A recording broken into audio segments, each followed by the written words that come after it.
Good morning friends, कैसे हैं आप लोग। स्वागत है आपका सीवीईटी की जनरल नॉलेज की क्लासेस के अंदर। पिछले लेक्चर्स में हमने कॉन्स्टिट्यूशन के बारे में बात करी थी, इंडियन पॉलिटी के बारे में बात करी थी और उसी चर्चा को अपन आगे लेकर के चलेंगे। तो एक बार अपन रिवाइज कर लेते हैं कि अपन ने कॉन्स्टिट्यूशन को किस ब्रॉड फ्रेमवर्क में देखा था। ठीक है, देखिए जब हम बात कर रहे हैं इंडियन पॉलिटी की तो अल्टीमेटली अपन बात किसकी कर रहे हैं, इंडियन कॉन्स्टिट्यूशन की, इंडियन कॉन्स्टिट्यूशन की। और कॉन्स्टिट्यूशन आपको क्या बताता है, डिफरेंट इंस्टीट्यूशंस जो गवर्नमेंट ऑफ इंडिया के अंदर काम कर रहे हैं उनके फंक्शंस एंड रोल्स के बारे में, जैसे कि लेजिस्लेचर के बारे में आपको बताएगा। लेजिस्लेचर क्या है, वह संस्था जो कि इस देश के अंदर कानून बनाती है। केंद्र में संसद कानून बनाती है, राज्य के अंदर राज्य की विधानसभा कानून बनाती है। उनको कलेक्टिवली हम लोग क्या कह देते हैं, लेजिस्लेचर।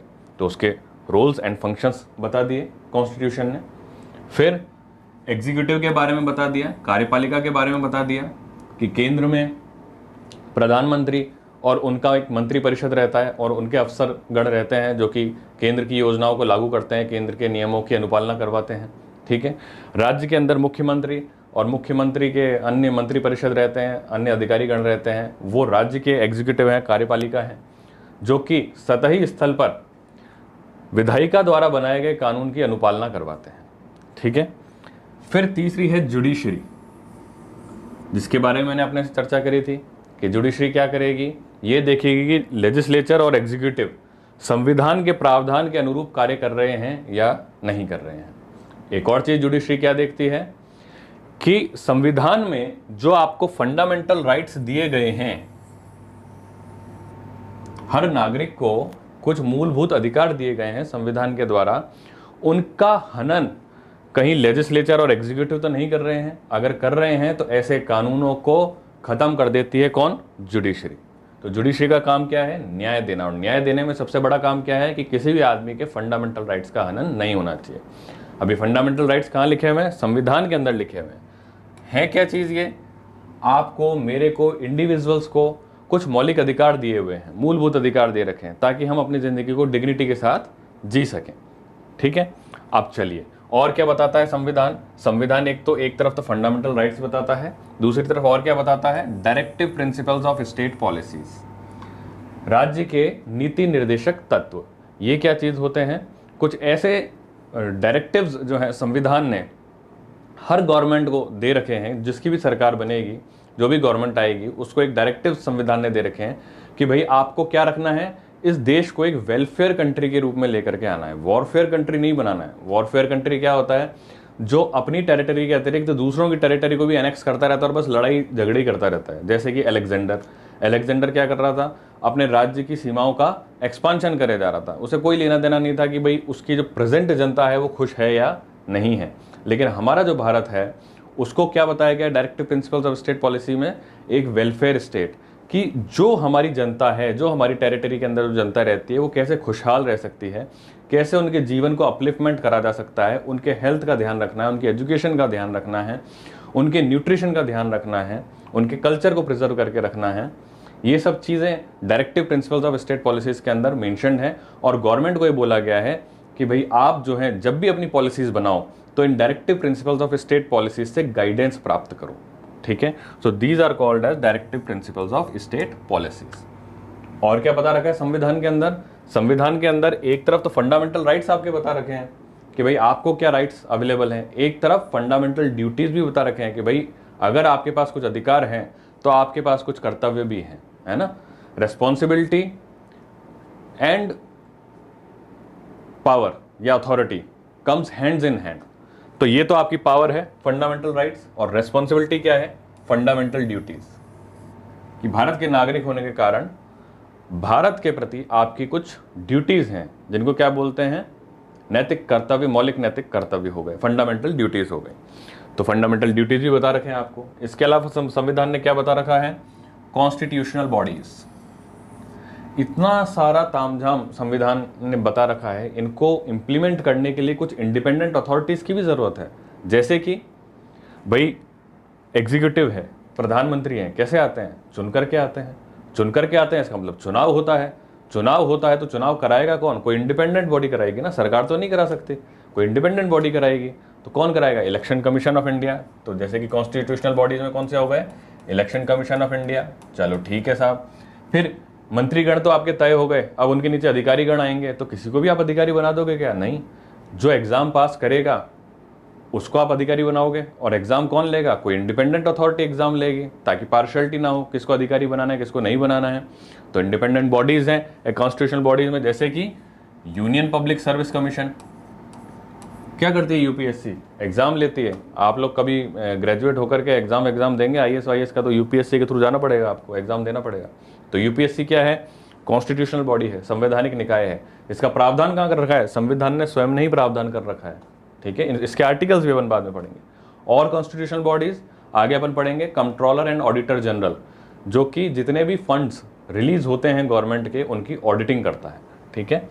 तो कंट्रोलर एंड ऑडिटर जनरल और भी हैं, इसलिए मैं एटसेट्रा लगा देता हूं। एक बार देख लीजिए, अपन इस ब्रॉड फ्रेमवर्क के अंदर कॉन्स्टिट्यूशन को स्टडी कर रहे हैं। एक बार देखिए,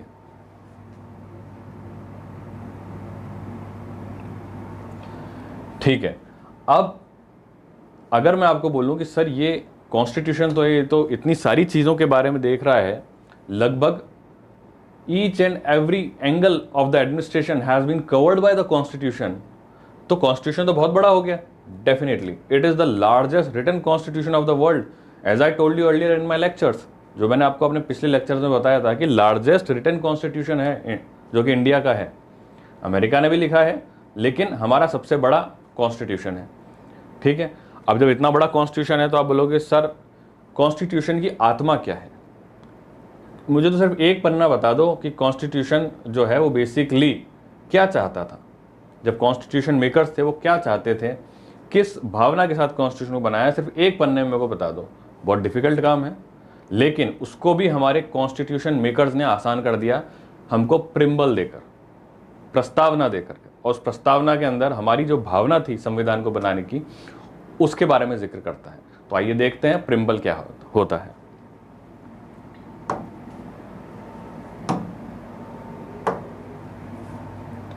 देखिए, एक बार इसको मैं आपके लिए स्टडी कर देता हूं ताकि आपको आसानी रहेगी। एक तो सवाल बच्चों डायरेक्टली ये भी आ सकता है, कोई आपसे पूछ ले कि इनमें से कौन सा वर्ड, इसमें कुछ इंपॉर्टेंट वर्ड्स हैं जिनके मतलब मैं आपको समझा दूंगा। पूछा जा सकता है कि इनमें से कौन सा वर्ड प्रिम्बल में नहीं लिखा हुआ, और 4 ऑप्शन दे सकता है। इसलिए प्रिम्बल को आपको 1-2 बार स्टडी करना अनिवार्य है। चलिए देखिए क्या लिखा हुआ है। We the people of India having solemnly resolved to constitute India into a sovereign, socialist, secular, democratic republic, and to secure to all its citizens justice, social, economic, and political liberty of thoughts, expression, belief, faith, and worship, equality of status and of opportunity, and to promote among them all fraternity, assuring the dignity of the individual and the unity and integrity of the nation. In our Constituent Assembly, this 26th day of November 1949, do hereby adopt, enact, and give to ourselves this Constitution. बात समझ में आ गई? कौन दे रहा है? We the people of India. हम लोग अपने आप को ये संविधान दे रहे हैं, हमने बनाया है, हम लोग अपने आप को ये संविधान दे रहे हैं, ठीक है। क्या कैसा संविधान दे रहे हैं कि हम क्या हैं? एक सोवरेन देश है। सोवरेन देश है मतलब संप्रभु देश है, हमारे ऊपर किसी का कंट्रोल नहीं है। जैसे पहले डोमिनेंट स्टेटस देने की बात चलती थी। जब आप मॉडर्न हिस्ट्री पढ़ेंगे तो आप देखेंगे कि ब्रिटिशर्स बार बार कहते थे कि भाई आप अपना एडमिनिस्ट्रेशन तो अपने हिसाब से चला लो, लेकिन आप ultimate control of British government के साथ रहो, तो एक डोमिनेंट स्टेटस है। बट अब ऐसा नहीं है। आज़ादी की बात से हम क्या है? सोवरेन हैं, हमारे ऊपर किसी का कंट्रोल नहीं है। हमारी जो नीतियाँ हैं वो हम स्वतंत्र तरीके से डिसाइड करते हैं। हमको किस देश के साथ रिलेशन रखना है, किस देश के साथ रिलेशन नहीं रखना है, ये भी हम डिसाइड करते हैं, कोई बाहरी ताकत डिसाइड नहीं करती है। तो इसका मतलब हो गया सोवरेन। तो ये वर्ड लिखा हुआ है प्रिम्बल में, ध्यान रखिएगा। फिर हम क्या हैं? सोशलिस्ट हैं। सोशलिस्ट का मतलब क्या हो गया? समाजवादी है। समाजवादी का मतलब क्या हो गया कि हमारे समाज के अंदर ऐसा, वैसे हर समाज के अंदर होता है कि कोई बहुत अमीर है, कोई बहुत गरीब है, लेकिन कोशिश हमारी ये रहती है कि अमीरी और गरीबी के बीच का जो डिस्टेंस है ये कम हो जाए। और ये हम कैसे करते हैं? अमीर पे ज़्यादा टैक्स लगाते हैं और गरीब को सब्सिडी देते हैं, तो अल्टीमेटली उसकी वेल्थ थोड़ी कम होती है और इसका लिविंग स्टैंडर्ड थोड़ा इंक्रीज होता है। तो क्या होता है? समाजवाद, ठीक है, सोशलिज्म। तो हम सोशलिस्ट हैं। फिर हम सेक्युलर हैं, धर्मनिरपेक्ष हैं। क्या कभी आपने किसी को देखा है कि भारत देश का धर्म क्या है? कोई धर्म नहीं है भारत देश का। या यूं मान लो कि सारे धर्म भारत देश के हैं, हम सबको मानते हैं, जितने भी धर्म है सबको मानते हैं, किसी के साथ भेदभाव नहीं करते हैं। तो इसलिए हम क्या है, सेक्युलर भी हैं। और क्या है, हम डेमोक्रेटिक हैं, हम रिपब्लिक हैं। दोस्तों अब यहीं आप समझ लीजिए कि डेमोक्रेसी और रिपब्लिक में क्या अंतर होता है। दोस्तों देखिए, यहां मैं लिख के बताता हूं आपको।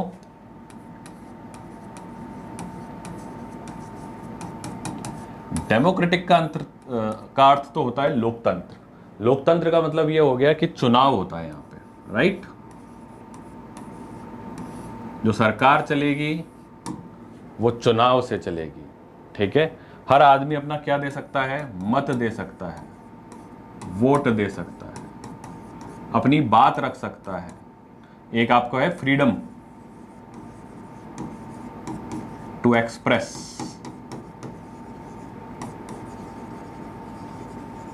थॉट्स। आप अपने थॉट्स को एक्सप्रेस कर सकते हो वोट्स के माध्यम से। चुनाव होता है और फिर सरकार बनती है, तो हो गया डेमोक्रेटिक। एक होता है रिपब्लिक, एक होता है रिपब्लिक।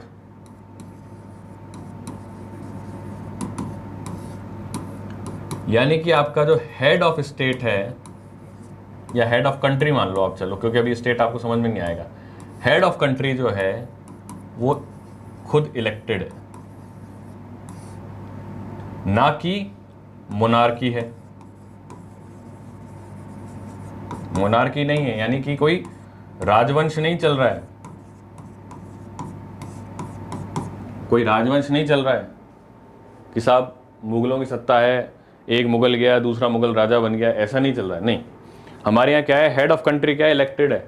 जैसे हेड ऑफ कंट्री कौन है, हमारा हेड ऑफ स्टेट जिनको कहते हैं हेड ऑफ कंट्री कौन है, प्रेसिडेंट महोदय हैं। लेकिन प्रेसिडेंट कोई भी बन सकता है ना, कोई भी बन सकता है। अभी माननीय द्रौपदी मुर्मू जी जो हैं प्रेसिडेंट हैं, तो वो इलेक्टेड है, एक तरीके से इलेक्ट करके उनको जो है प्रेसिडेंट बनाया गया है, तो वो हमारी हेड ऑफ स्टेट है, ठीक है। That's why we are democratic as well as republic, ठीक है। चलिए, तो ये डेमोक्रेटिक का हो गया, ये इसका हो गया। अब आगे चलते हैं। अब हमने क्या बोला है, justice, social, economic and political. क्या मतलब हुआ इसका, 3 वर्ड लिखे हैं।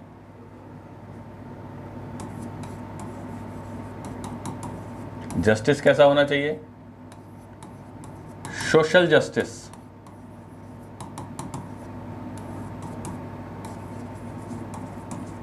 Economic justice and political justice. चलो पहले यहीं से स्टार्ट करते हैं, पॉलिटिकल जस्टिस से।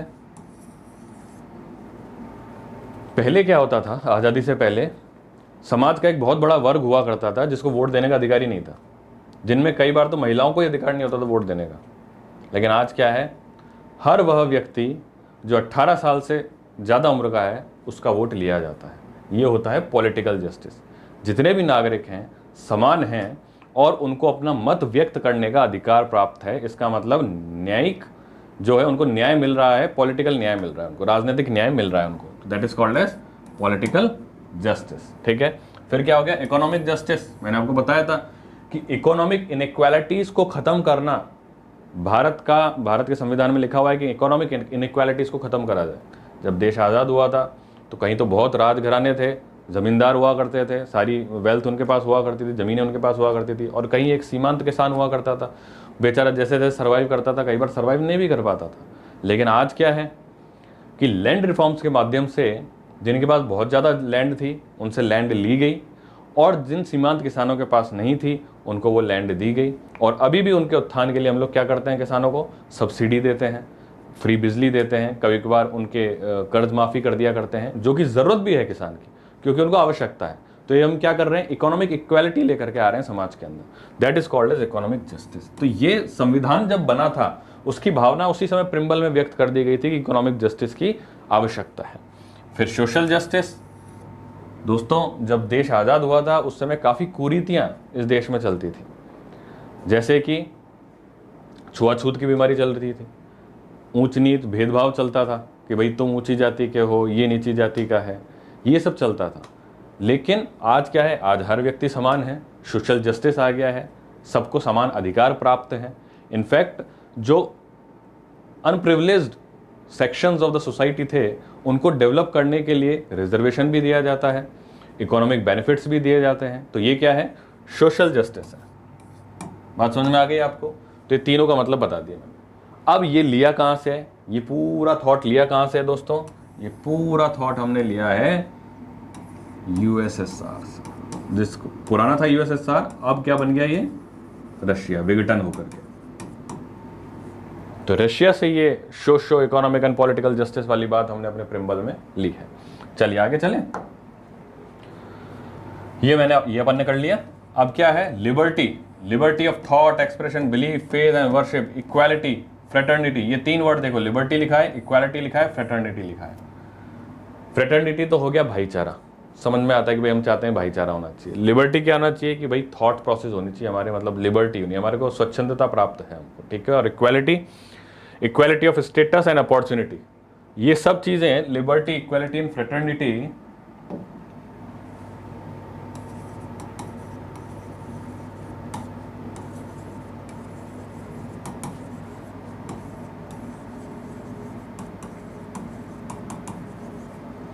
ये थॉट कहां से लेकर के आए? ये लेकर के आए फ्रांस से। फ्रेंच रिवॉल्यूशन हुआ था, वहां से लेकर के आए।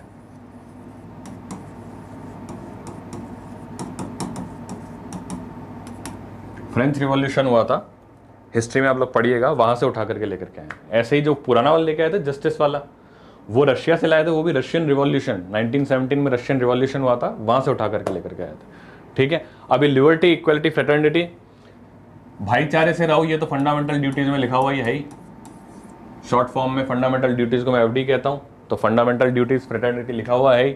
लिबर्टी, इक्वालिटी जो है, ये दोनों चीजें आपको फंडामेंटल राइट में मिल जाती हैं। एफआर मतलब फंडामेंटल राइट, ये दोनों चीजें कहां मिल जाती हैं? फंडामेंटल राइट में मिल जाती हैं। आई बात समझ में? चलिए आगे। तो ये आ गया। एंड लास्ट, ये सब चीजें हम दे रहे हैं इन अवर कॉन्स्टिट्यूएंट असेंबली, क्योंकि कॉन्स्टिट्यूएंट असेंबली ने बनाया है ना कॉन्स्टिट्यूशन को, भारत की जनता की तरफ से। पिछले लेक्चर में मैंने आपको बताया था, कब बनाया था? 26 नवंबर 1949। मैंने आपको बताया था 26 नवंबर 1949 को संविधान बना करके दे दिया गया था। 1950 के 26 जनवरी को ये लागू करा गया था, ठीक है। चलिए, तो ये प्रिम्बल है, बहुत ही हॉली चीज़ है हमारे लिए। आप लोग भी, मतलब मैं तो कह रहा हूँ, आप रोज अगर एक बार प्रिम्बल को पढ़ लेंगे तो डेफिनेटली भारत के एक अच्छे नागरिक बनकर के आप कार्य करेंगे, ठीक है। तो इसको ध्यान रखिएगा। आगे चलते हैं।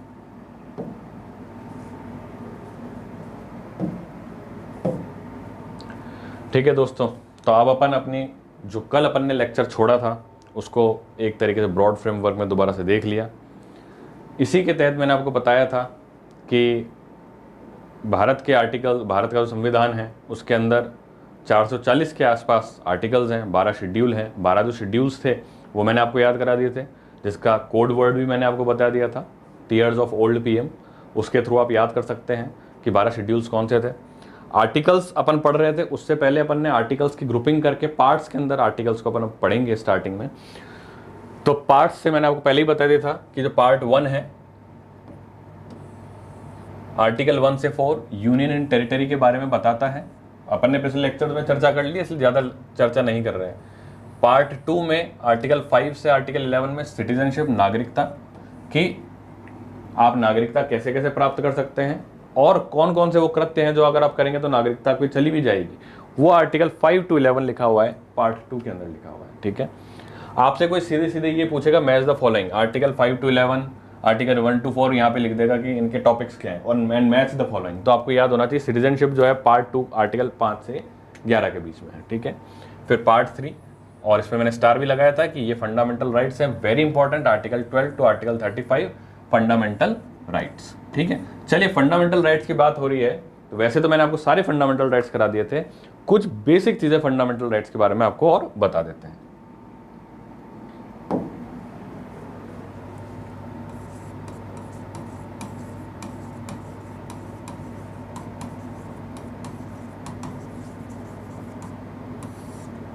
Fundamental rights. अब फंडामेंटल राइट्स क्या ये एब्सोल्यूट है? एब्सोल्यूट का मतलब कि क्या ये कभी भी खत्म नहीं हो सकते संविधान से? Are they absolute?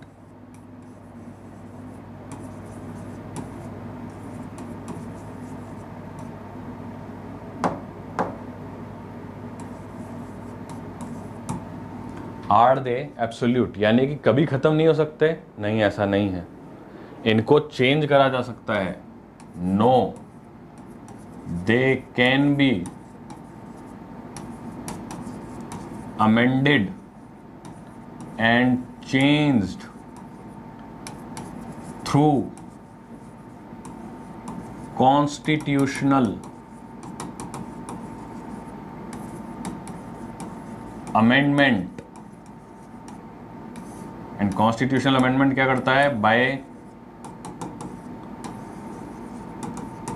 legislature, that is parliament।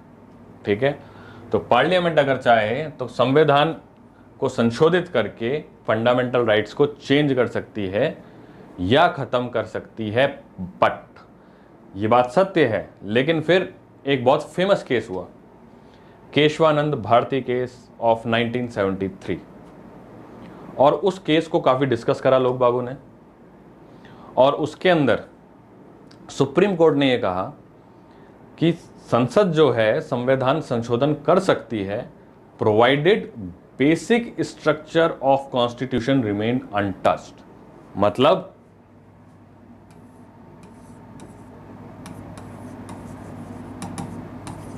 Basic structure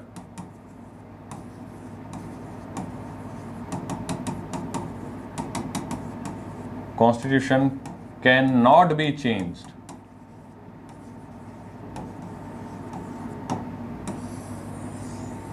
और ये किसने कहा? ये किसने कहा? ये कहा सुप्रीम कोर्ट ने।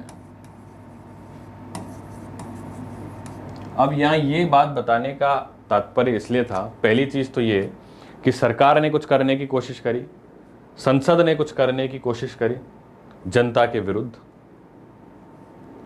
बीच में कौन आ गई? न्यायपालिका। बीच में कौन आ गया? न्यायपालिका, सुप्रीम कोर्ट।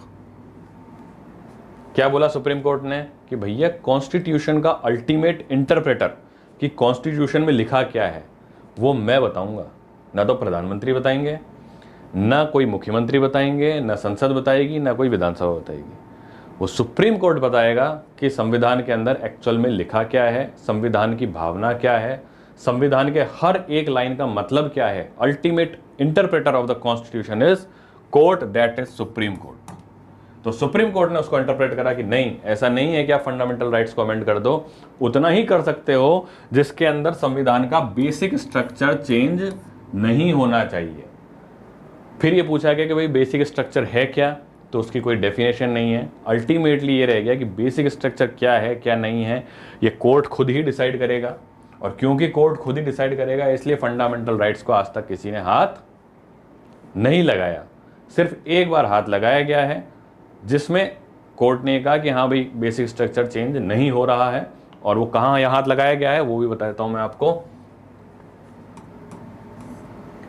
44th अमेंडमेंट हुआ ऑफ द कॉन्स्टिट्यूशन इन 1978, और इसके तहत राइट ऑफ प्रॉपर्टी, जो कि 7वां मौलिक अधिकार हुआ करता था, उसको ले लिया गया, और राइट ऑफ प्रॉपर्टी जो आर्टिकल 31 में था उसकी जगह क्या कर दिया गया, उस राइट ऑफ प्रॉपर्टी को आर्टिकल 300A में लेकर के आ गए। इसका मतलब यह है कि अब जो राइट ऑफ प्रॉपर्टी है वो एक फंडामेंटल राइट नहीं रहा, एक लीगल राइट रहेगा। और क्या इसका सिग्निफिकेंस था वो पिछले लेक्चर में आपको बता चुका हूं। तो इससे क्या तात्पर्य निकलता है कि फंडामेंटल राइट्स को चेंज करा जा सकता है, लेकिन सुप्रीम कोर्ट ज़्यादा चेंज नहीं करने देती है। क्या कहती है कि बेसिक स्ट्रक्चर चेंज नहीं हो सकता। चलो, फंडामेंटल राइट के बारे में एक चीज ये पता चली। दूसरी बात,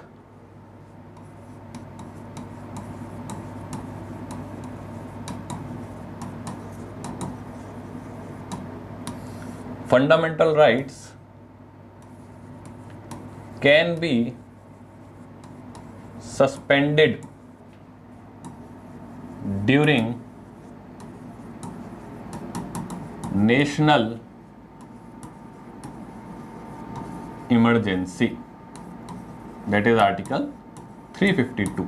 अभी आर्टिकल 352 हमने पढ़ा नहीं है, आपको पढ़ाएंगे आर्टिकल 352 क्या है। उसमें नेशनल इमरजेंसी के बारे में बता रखा है कि भाई अगर लड़ाई हो जाए, जंग छिड़ जाए, भारत बिल्कुल ही आमने सामने हो जाए किसी देश से, तो उस दौरान जो है आपके जो फंडामेंटल राइट्स हैं वो सस्पेंड हो जाते हैं, यानी कि वो लागू नहीं रहेंगे, क्योंकि आपकी फंडामेंटल राइट्स को सरकार देखे या बॉर्डर पे जंग देखे, ऑब्वियस सी बात है, पहले देश को बचाना ज़रूरी है, इसलिए सस्पेंड कर दिया जाता है। लेकिन सुप्रीम कोर्ट ने उसमें भी एक चीज़ कह रखी है कि दो ऐसे फंडामेंटल राइट्स हैं जो कि even in the national emergency भी सस्पेंड नहीं होंगे। कौन कौन से हैं वो?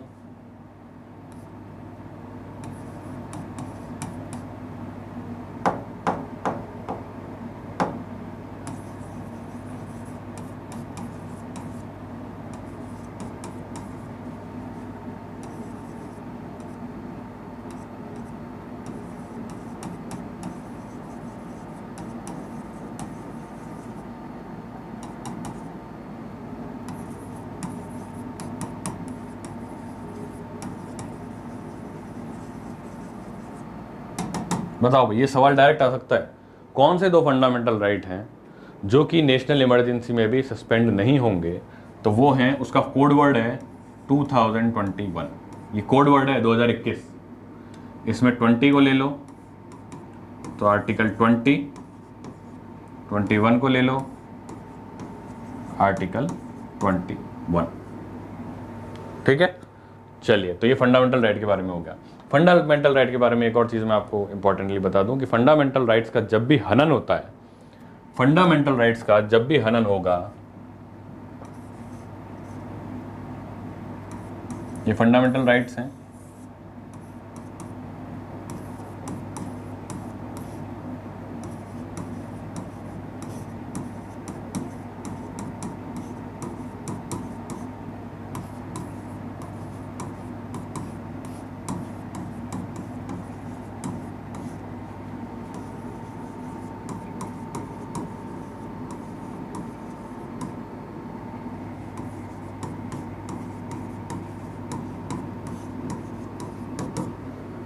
क्या मतलब हुआ इसका? बहुत बड़ी बात लिखी है। फंडामेंटल राइट अगर किसी भी आदमी का हनन होता है, यदि हनन होगा, तो वह व्यक्ति जिसका फंडामेंटल राइट हनन हुआ है सीधे सुप्रीम कोर्ट जा सकता है। छोटी मोटी जगह नहीं जा रहे हो, सीधे उच्चतम न्यायालय जा रहे हो, और उच्चतम न्यायालय डायरेक्टली आपको सुनेगा कि भाई क्या हो गया, और सीधे अगर सरकार गलत होगी तो सरकार के आदेशों को खारिज कर दिया जाएगा। ठीक है, तो ये जो है सुप्रीम कोर्ट में आप डायरेक्ट जा सकते हो। ये प्रावधान कहाँ लिखा हुआ है? ये प्रावधान कहाँ लिखा हुआ है? आर्टिकल 32 में, आर्टिकल 32 के अंदर लिखा हुआ है। ठीक है, एक और चीज़ मैं आपको बताऊं, यहीं लगे आता हूँ। फंडामेंटल राइट्स का जब भी हनन होता है तो वैसे तो आप सुप्रीम कोर्ट जा सकते हो, लेकिन यार एक बात बताओ कि मैं मान लो केरल में रहता हूँ, केरल से मैं सुप्रीम कोर्ट जाऊँगा जो बेंच है दिल्ली के अंदर, मेरा तो बहुत खर्चा हो जाएगा और बहुत टाइम भी लग जाएगा। तो एक ऑप्शन और रहता है आपके पास कि आपके स्टेट्स के अंदर हाई कोर्ट्स रहते हैं, हाई कोर्ट्स में भी आप जा सकते हो। आर्टिकल 226 के तहत you can also move to the high court, but it's your will कि आप हाई कोर्ट जाना चाहते हो, सुप्रीम कोर्ट जाना चाहते हो। सुप्रीम कोर्ट तो ओपन है भैया, अगर आपके फंडामेंटल राइट का मामला है तो हमारे पास आ जाओ, डायरेक्ट हम सुन लेंगे। अदरवाइज सुप्रीम कोर्ट में आप कोई भी छोटा मोटा मैटर लेकर के नहीं जा सकते हो, सिर्फ यही मैटर लेकर के डायरेक्ट जा सकते हो, बाकी तो अपील के थ्रू जा सकते हो आप, जो उसमें बहुत टाइम लग जाता है, लोगों की जिंदगी बीत जाती है। ठीक है, तो ये आपको ध्यान रखनी है कि fundamental rights are enforceable through court.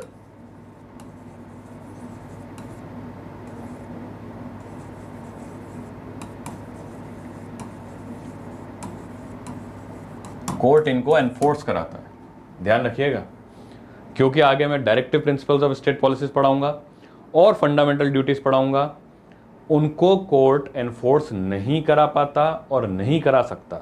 संविधान में कोर्ट को सिर्फ फंडामेंटल राइट को एनफोर्स कराने की पावर दे रखी है, इन दोनों को, फंडामेंटल ड्यूटीज को, directive principles of state policies को एनफोर्स कराने की ताकत नहीं दे रखी।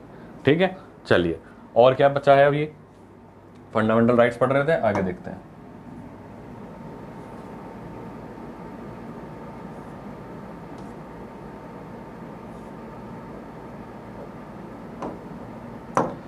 चलिए, तो फंडामेंटल राइट्स के बारे में एक बार अपन ये चर्चा करेंगे कि भाई फंडामेंटल राइट्स जो हैं कौन कौन से थे, एक बार रिवाइज कर लेते हैं। ठीक है,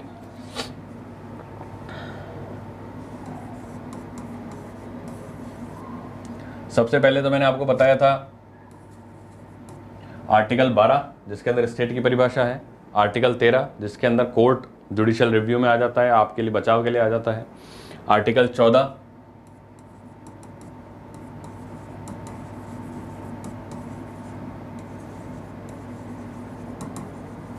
right of equality before law, article 15 state will not discriminate only based on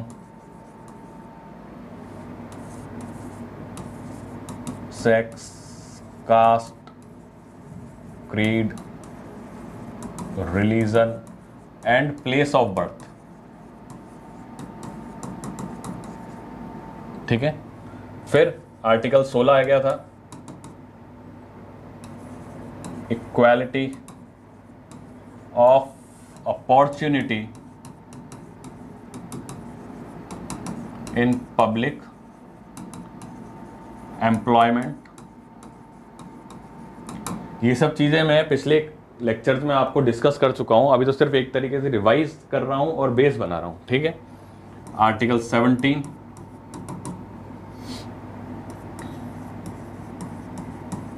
removal of untouchability, article 18 abolition of titles. ठीक है, ये चार अपन ने ये जो है इक्वालिटी के जो हैं आर्टिकल्स पढ़े। अब देखिए इसमें क्या है फंडामेंटल राइट्स के अंदर कि कुछ आर्टिकल्स तो ऐसे हैं जिनके थ्रू स्टेट को मना करा गया है कि भैया आप इनका हनन नहीं कर सकते, और कुछ आर्टिकल्स ऐसे हैं जिनमें प्राइवेट पार्टी भी आपके अधिकार का हनन नहीं कर सकती। जैसे कि स्टेट को तो बोल दिया कि भाई अनटचेबिलिटी नहीं होनी चाहिए, उसके लिए कानून बना दो। ठीक है साहब, लेकिन स्टेट आपके साथ अनटचेबिलिटी करता है क्या? नहीं करता ना। कोई प्राइवेट आदमी करेगा अनटचेबिलिटी, तो स्टेट कैसे रोकेगा? उसके लिए कानून बना देगा। उसके लिए कानून बना देगा कि जो भी ये अनटचेबिलिटी जैसी घिनौनी चीज़ें करेगा उसको जेल में डाल दिया जाएगा। तो कानून बना दिया, लेकिन किसके विरुद्ध बनाया? उस आदमी के विरुद्ध, उस प्राइवेट आदमी के विरुद्ध जो अनटचेबिलिटी फैला रहा था। सो ये कुछ ऐसे आर्टिकल्स हैं जो स्टेट के विरुद्ध नहीं, प्राइवेट आदमी के विरुद्ध भी आपको फंडामेंटल राइट्स देते हैं। ऐसे ही आगे आप देखेंगे आर्टिकल 23, 24 आएंगे, वो भी प्राइवेट आदमी के विरुद्ध आपको पावर देते हैं, गवर्नमेंट के विरुद्ध नहीं। ठीक है, बाकी सब गवर्नमेंट के विरुद्ध है, यानी कि गवर्नमेंट मैंडेटरीली आपको ये सब प्रोवाइड करेगी, लेकिन अनटचेबिलिटी वाला जो है उसके लिए तो क्या है, कानून बना सकती है गवर्नमेंट खाली। ठीक है, चलो ये हो गया। अब फिर आगे आ जाओ आर्टिकल 19। ये आ गया freedom of speech, freedom of expression है बेसिकली, और इसके अंदर 6 डिफरेंट फंडामेंटल राइट्स और हैं, 6 सब राइट्स जो अपन आगे देख लेंगे। ठीक है ना। फिर article 20, article 21, article 22, very important.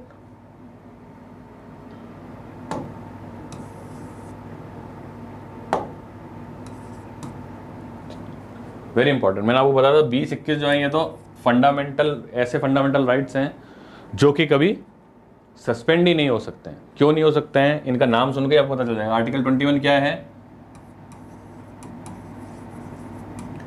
Right to life and personal liberty. ये इतना बड़ा राइट है कि नॉर्मली जितनी भी PIL लगती हैं कोर्ट के अंदर, वो काफ़ी ज़्यादा right to life and personal liberty में लगती है।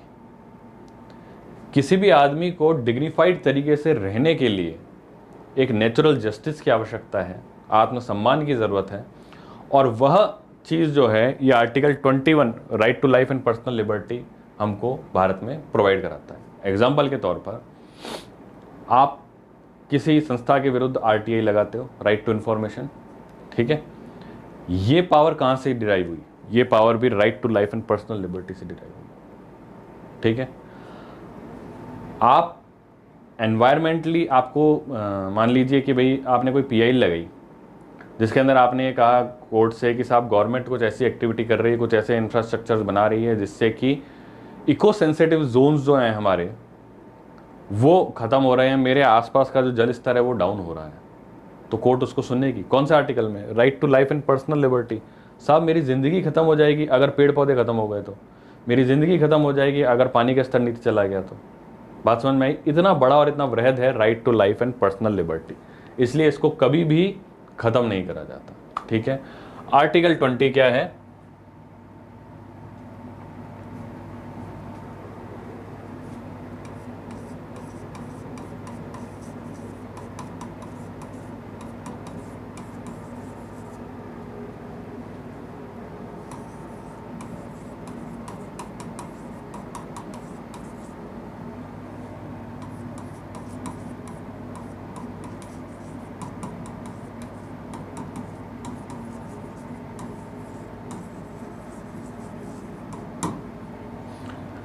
अब इसका मतलब ये नहीं है कि कन्विक्शन का मतलब होता है सज़ा देना, कोर्ट जो आपको सज़ा देती है ना उसको कन्विक्शन कहते हैं। ठीक है, और अरेस्ट का मतलब तो आप जानते ही हो, पुलिस जो आपको पकड़ के ले जाती है हथकड़ी बना के उसको क्या बोलते हैं? अरेस्ट बोलते हैं। तो अगर मैंने लिख दिया protection in case of conviction, इसका मतलब क्या है? आप ये बोलोगे कोर्ट में जाके नहीं साहब सज़ा नहीं दे सकते मेरे को, क्यों? क्योंकि मेरे को तो फंडामेंटल राइट प्राप्त है। नहीं भैया, इसका मतलब ये नहीं है।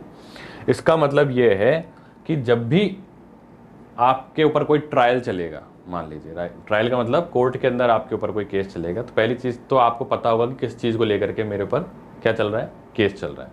दूसरी चीज़ है, आपको किसी ऐसे जुर्म के लिए सज़ा नहीं दी जा सकती जो जिस वक्त आपने जुर्म करा, जिस वक्त आपने जो कृत्य करा उस वक्त वो जुर्म था ही नहीं, बाद में उसको सरकार ने जुर्म डिक्लेयर कर दिया, तो उस चीज़ के लिए आपको सज़ा नहीं दी जा सकती, क्योंकि जब आपने करा उस समय तक वो जुर्म था ही नहीं, ये तो बाद में जुर्म हो गया। ठीक है, तो protection in case of the conviction. तीसरी चीज़, एक ही गलती के लिए आपको 2 बार सज़ा नहीं दी जा सकती। एक ही गलती के लिए 2 बार सज़ा नहीं दी जा सकती। एग्जाम्पल के तौर पे मान लीजिए कि आपसे कोई अपराध हो गया, दिल्ली में आपके खिलाफ एफआईआर हो गई, दिल्ली पुलिस ने आपके ऊपर कार्रवाई कर दी और कोर्ट ने सज़ा दे दी, और उसी चीज़ का संज्ञान बाई चांस किसी और संस्था ने भी ले लिया और उसने अपनी तरीके से आपको प्रोसिक्यूट करने की कोशिश करी, कोर्ट में ले जाने की कोशिश करी, तो आप बोल दो कि नहीं साहब मेरे आर्टिकल 20 का हनन हो रहा है, एक बार एक जुर्म के लिए मुझे सज़ा मिल गई, अब बार बार सज़ा नहीं मिलेगी। So that is called as protection in case of the conviction. फिर क्या है? Article 22, protection in case of the arrest. Arbitrarily police आपको अरेस्ट करके नहीं ले जा सकती, और राठौड़ी में ले जाए वो एक अलग चीज़ है ना। पर चक्कर ये, अगर आप कानून के ज्ञाता हो, अगर आप संविधान के ज्ञाता हो, तो आप बोल सकते हो कि नहीं साहब मेरे पास कुछ अधिकार प्राप्त हैं, अगर मुझे अरेस्ट करा जा रहा है तो मुझे कारण बताओ कि अरेस्ट क्यों करा जा रहा है। अगर मुझे अरेस्ट करा जा रहा है तो मैं अपने वकील से बात कर सकता हूं और उसको सूचित कर सकता हूं, उससे सलाह ले सकता हूं स्टेटमेंट देने से पहले। अगर मुझे अरेस्ट करा जा रहा है तो 24 घंटे के अंदर अंदर मुझे मजिस्ट्रेट के सामने प्रस्तुत करना पड़ेगा, और मजिस्ट्रेट जो है वही मुझे आगे फिर कस्टडी में रहने के आदेश दे सकता है। अदरवाइज पुलिस अपनी मर्जी से 24 घंटे से ज़्यादा मुझे थाने में नहीं रख सकती या लॉकअप में नहीं रख सकती। That is called as protection in case of the arrest. तो ये आर्टिकल्स मैंने आप सबको एक्सप्लेन कर दी। एक आर्टिकल और देखिएगा,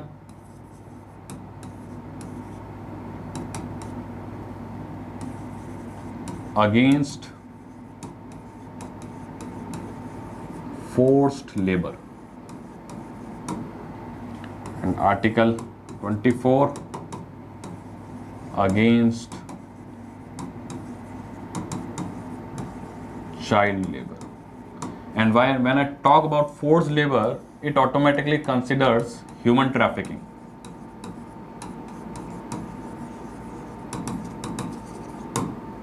ठीक है, आर्टिकल 23 एंड 24। अब ये दोनों जो आर्टिकल्स हैं ये आपको ताकत देते हैं प्राइवेट इंडिविजुअल के विरुद्ध भी, क्योंकि सरकार कब फोर्स लेबर कराती है? नहीं कराती, सरकार तो नहीं कराती।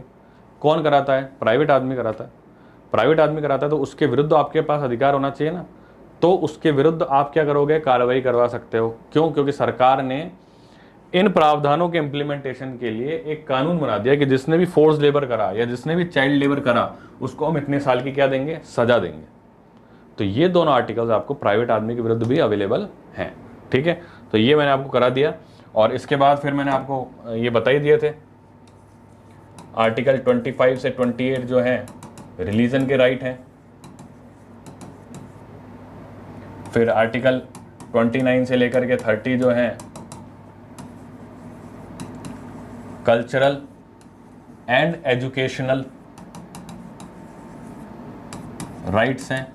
किसके किसके? माइनॉरिटीज के। आर्टिकल 32 कि आप सुप्रीम कोर्ट जा सकते हो, that is called as right of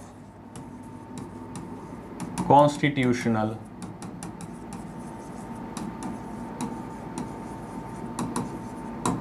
remedies.